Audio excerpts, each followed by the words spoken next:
dos Evangelhos, que vai falar sobre a história de Jesus, que a Bíblia diz que o Verbo se fez carne e habitou entre nós, vimos a sua glória como a glória do unigênito, do Deus Pai.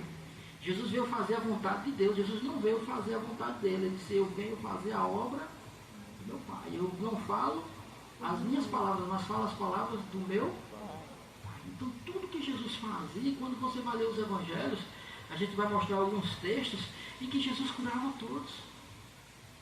Jesus nunca chegou olhando para uma pessoa que chegava a ele e ele virava as costas e disse: não, fala com a secretária, marca aí um dia, talvez eu possa, vou pensar no seu caso. Ele sempre curou. Receber cura e andar em saúde. Tudo que nós recebemos da parte de Deus é pela fé. Eu me lembro que há uns meses atrás, eu estava com uma dor debaixo do pé, forte. E toda vez que eu acordava, ficava... Eu lembrando de alguns textos falando sobre cura, eu disse: não, Senhor, tem alguma coisa errada. A palavra diz que Jesus tomou sobre si todas as dores e enfermidades. Essa dor não me pertence. Também a Bíblia diz que Jesus pagou o preço. Eu não tenho que fazer nada, eu tenho que crer. E a Bíblia diz que eu creio com o coração e confesso com a boca. E eu comecei todos os dias declarando: a dor estava ali, eu disse: eu sou curado. Pelas suas pisaduras eu fui curado. E comecei a declarar isso, querido. Isso é uma prática, isso é um exercício que você tem que fazer, porque a Bíblia diz que nós devemos velar com ações de graça as nossas orações. E velar com ações de graça, quando você vai a um velório, você só vai para casa quando? Quando você enterra o defunto. Você velou, enterrou o camarada, todo mundo vai para casa. Você não vê ninguém ficando no cemitério. Alguém fica lá depois que enterra? Todo mundo sai despedindo, chorando, mas vai para casa. A Bíblia dá essa comparação de velarmos com ações de graça as nossas orações até que se manifeste. E fé, a fé vem pelo ouvir e não pelo fato de você ter ouvido. Quanto mais você ouve essa palavra, quanto mais você declara, você está confessando, e a palavra que está saindo pela sua boca, o primeiro ouvido a ouvir é o seu. Eu estou pregando aqui para vocês, mas o primeiro ouvido que está ouvindo é o meu. Amém. Então, quando eu declaro essa palavra, eu comecei a declarar: Pai, eu sou curado. De 7 sábados, ou de 7 quinta-feiras, ou de 7 quarta-feiras, para receber cura, é algo que já está feito. Eu não estou orando para Deus fazer, eu estou orando para se manifestar o que Deus já fez. Amém. E a insistência, porque a Bíblia diz: resistir a uma enfermidade é resistir ao diabo, querido. E eu resisti.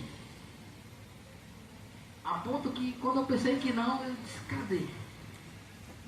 Estou sentindo mais? Amém. Nada. Cura se manifesta, querido. Você pode receber cura de duas formas. Pode ser instantaneamente. Esse leproso, quando ele não sabia qual era a vontade de Jesus para curar, mas quando ele disse: se tu quiseres, tu pode. E Jesus disse: eu quero. A Bíblia diz no texto: imediatamente.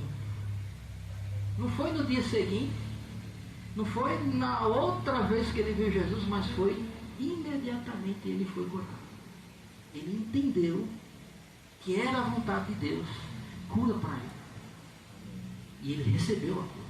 Mas a cura, ela também pode ser progressiva. A partir do momento que você vai, por exemplo, se você, comecei a fazer musculação. Se eu pegar qualquer outro irmão aqui e trazer para cá, e ele seja mais forte do que eu, ou eu seja mais forte do que ele não tem mais músculo, nem eu tenho mais músculo, porque nós temos a mesma quantidade de músculo. O que acontece para quando você vai na academia, que tem aquelas pessoas que parecem que são desenhadas, é que os músculos estão desenvolvidos porque estão sendo exercitados. Fé é algo que eu tenho que exercitar, querido.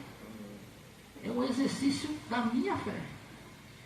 Exercitando a minha fé todos os dias. Traz uma aguinha para agora. Estudarmos a palavra para entendermos qual é a vontade de Deus, porque a vontade de Deus está expressa A sua palavra, Deus e sua palavra são um. E talvez eu vou dizer algo que você fique até assim, alguém pode ficar chocado, mas Deus, querido, Ele tem compromisso com o que Ele falou. O compromisso de Deus é com a palavra. E Deus está limitado ao que Ele falou. Tem coisas que Deus não faz. Deus não pega. Deus não mente. E o que Ele disse a nosso respeito, e o que Ele fala, como fala lá em 1 Coríntios capítulo 1, versículo 20, diz que tantas quantas são as promessas de Deus, nós temos da parte dele o sim e o amém.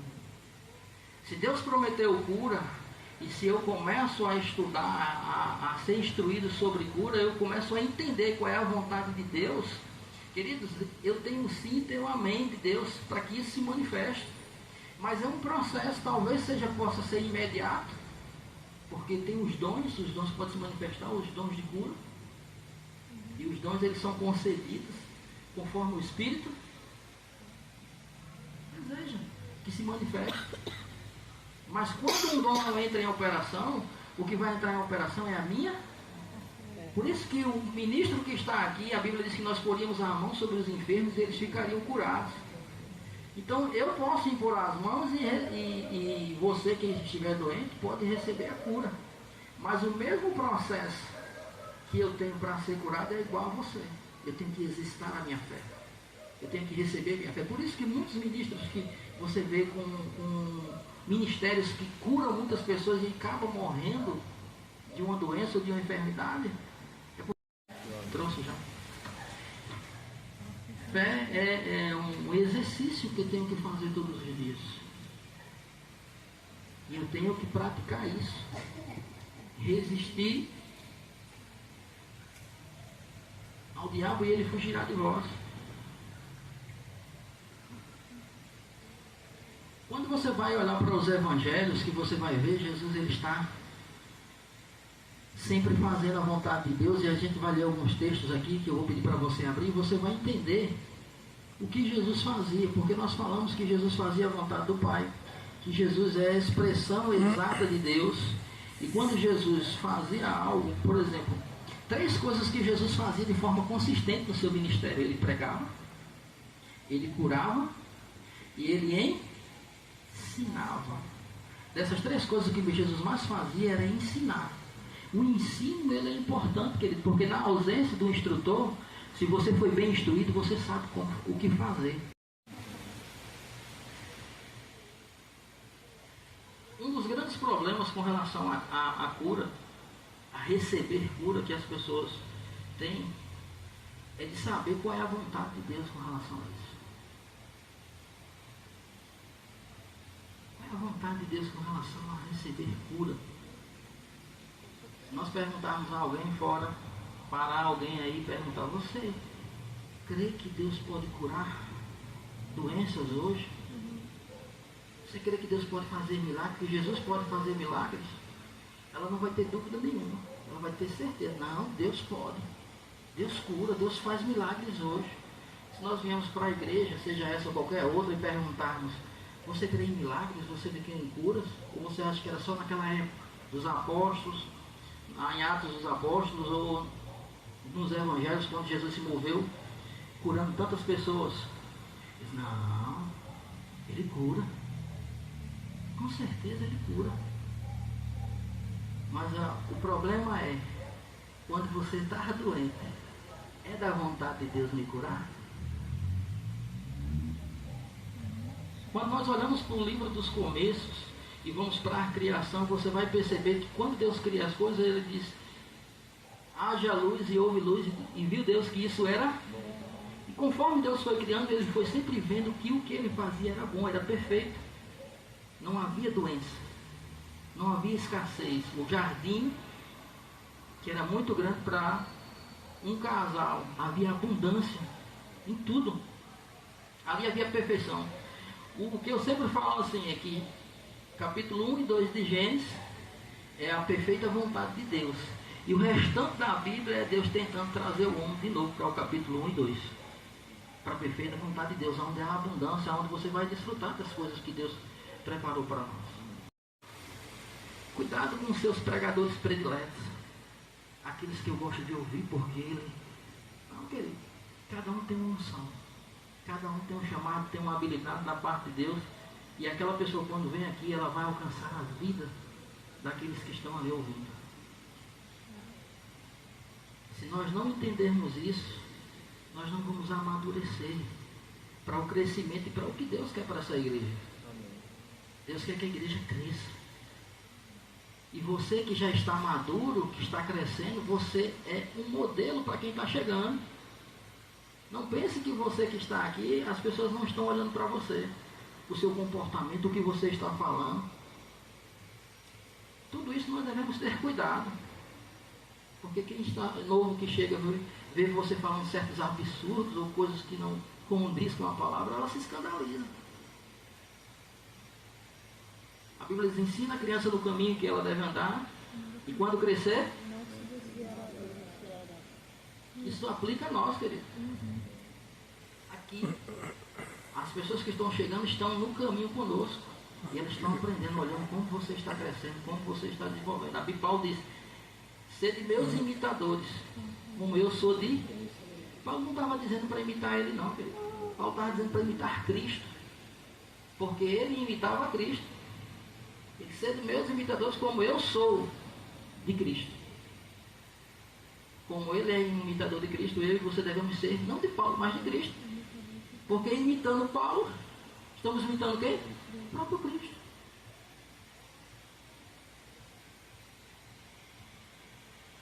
De repente está aqui, vai lavar suas mãos ali, e a água está muito quente, de repente você coloca, tem um choque térmico, e você começa, o nariz está esclarecer o nariz, e você começa a ter como se fosse uma gripe. Foi uma lei que foi quebrada.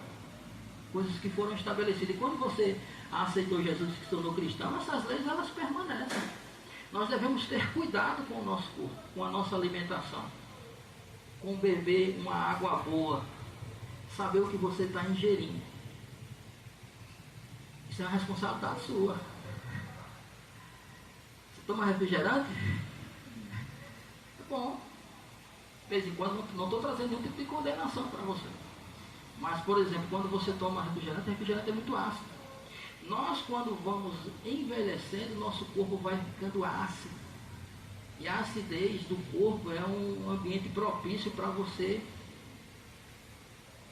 um ambiente propício para doenças, para enfermidades chegar no nosso corpo. Por isso que uma água boa com um pH acima de 9, ela vai trazer equilíbrio para o teu sangue.